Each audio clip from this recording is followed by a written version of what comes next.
Sengsara dan wafat Kristus menjadi dasar hidup umat Kristen untuk belajar percaya kepada kehendak Allah. Kristus adalah korban penghapus dosa manusia, walaupun ia sendiri tidak melakukan kesalahan sedikit pun. Kisah sengsara Yesus yang kita dengarkan pada hari ini mengingatkan kita akan 3 hal penting. Yang pertama, pengkhianatan. Yang kedua, penyerahan diri. Dan yang ketiga adalah pengampunan.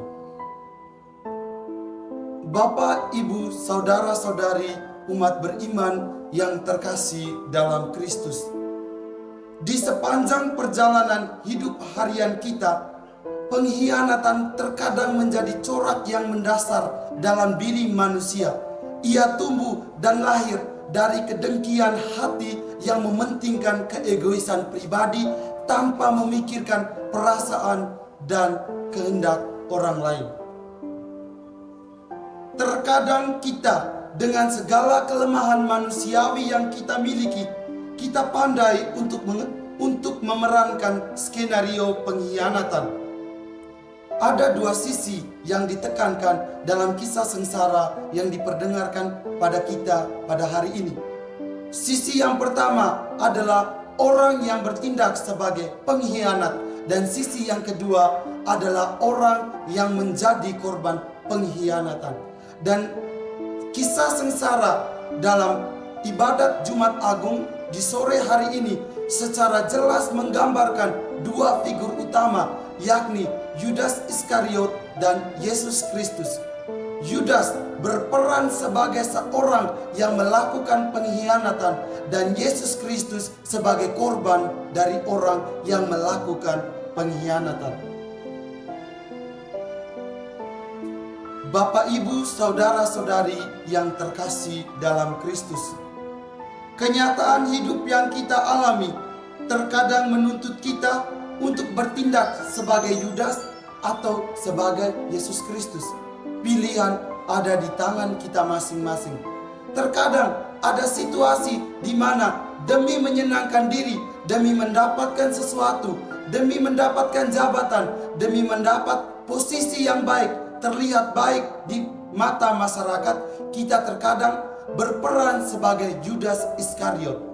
Kita berusaha untuk mengorbankan teman-teman kita, seperti suami mengorbankan istri, anak mengorbankan orang tua, dan anak-anak mengorbankan saudara-saudari kandungnya.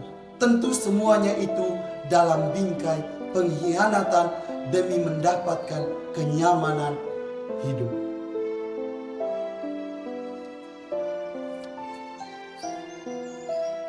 Hal penting yang kedua dalam kisah sengsara yang akan kita dengar, yang telah kita dengarkan hari ini, tentang penyerahan diri.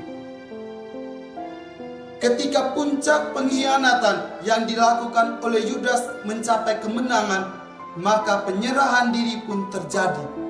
Hal tersebut secara eksplisit, secara jelas digambarkan melalui kata-kata yang dilontarkan oleh Yesus. Akulah dia, merupakan suatu simbol penyerahan diri yang total kepada kehendak Allah. Dan kita bisa lihat, Bapak, Ibu, saudara-saudari yang terkasih, seolah-olah Yesus tidak tahu pengkhianatan yang dilakukan oleh Yudas. Dia mengikuti setiap alur demi alur kisah pengkhianatan yang telah dirangkai oleh Yudas dengan baik dan teliti, serta menyerahkan semuanya kepada kehendak Allah. Biarkanlah Allah yang bertindak sesuai dengan rencana dan rancangannya. Akulah dia menjadi sebuah simbol di mana dalam keterbatasan sebagai manusiawi, Yesus mencoba untuk menilai segala sesuatu dari kacamata Allah. Dalam artian begini, kita tahu bahwa Yesus datang ke dunia itu mengambil rupa manusia. Tetapi dalam adegan atau lakon yang dia perankan untuk mengikuti jalan yang telah dirancang oleh Yesus, justru sikap kealahan yang ditampilkan oleh Kristus seolah-olah tidak ada sama sekali.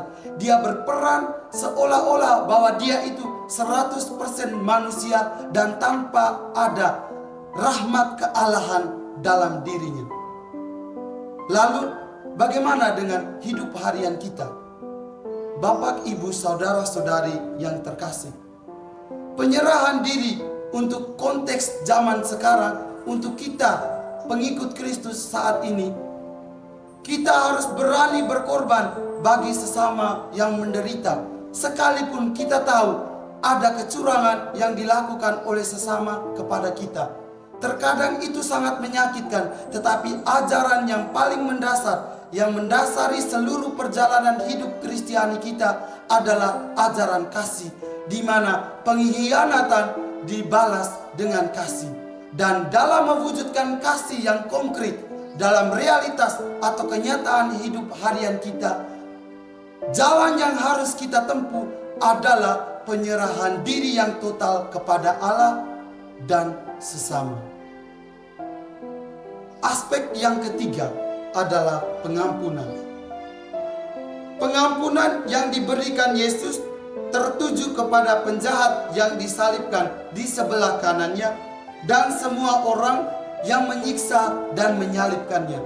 Tentu kita bisa membayangkan bagaimana kita bisa mengampuni orang yang secara jelas menyakiti kita. Tentu di situ membutuhkan sikap kasih yang besar dalam hati kita. Bagaimana kita berjuang untuk mengasihi orang yang sudah menyakiti kita. Kalau kita mengasihi orang yang sama-sama mengasihi kita, itu merupakan hal yang biasa, mudah untuk dilakukan. Tetapi menjadi suatu hal yang luar biasa ketika kita mampu mengasihi orang yang menyakiti kita. Memberikan pengampunan kepada orang yang telah menyakiti kita tentu tidaklah mudah. Butuh proses yang panjang. Bahkan ada ikhtiar, ada dorongan dari dalam diri kita untuk melakukan balas dendam. Bahkan kita mau balas dendam yang lebih dari apa yang kita peroleh dari dirinya. Misalnya ketika orang lempar dengan batu, kita membalasnya itu lebih sadis. Bahkan kita berusaha untuk melenyapkan nyawa orang tersebut. Para saudara dan saudari yang terkasih, hal tersebut tidak berlaku bagi Yesus. Ketika ia dikhianati, disakiti, dan bahkan dibunuh, pengampunan atas kasih yang tulus masih diberikan olehnya. Sekarang menjadi pertanyaan untuk kita semua. Apakah kita mau bertobat untuk menyongsong hari kebangkitan Tuhan dengan hati yang bebas, mengurangi kebiasaan-kebiasaan kita untuk berkhianat, untuk menyakiti orang lain dengan kasih yang tulus? Mari kita renungkan di sepanjang perjalanan harian kita untuk menunjukkan iman yang konkret kepada Allah melalui sesama.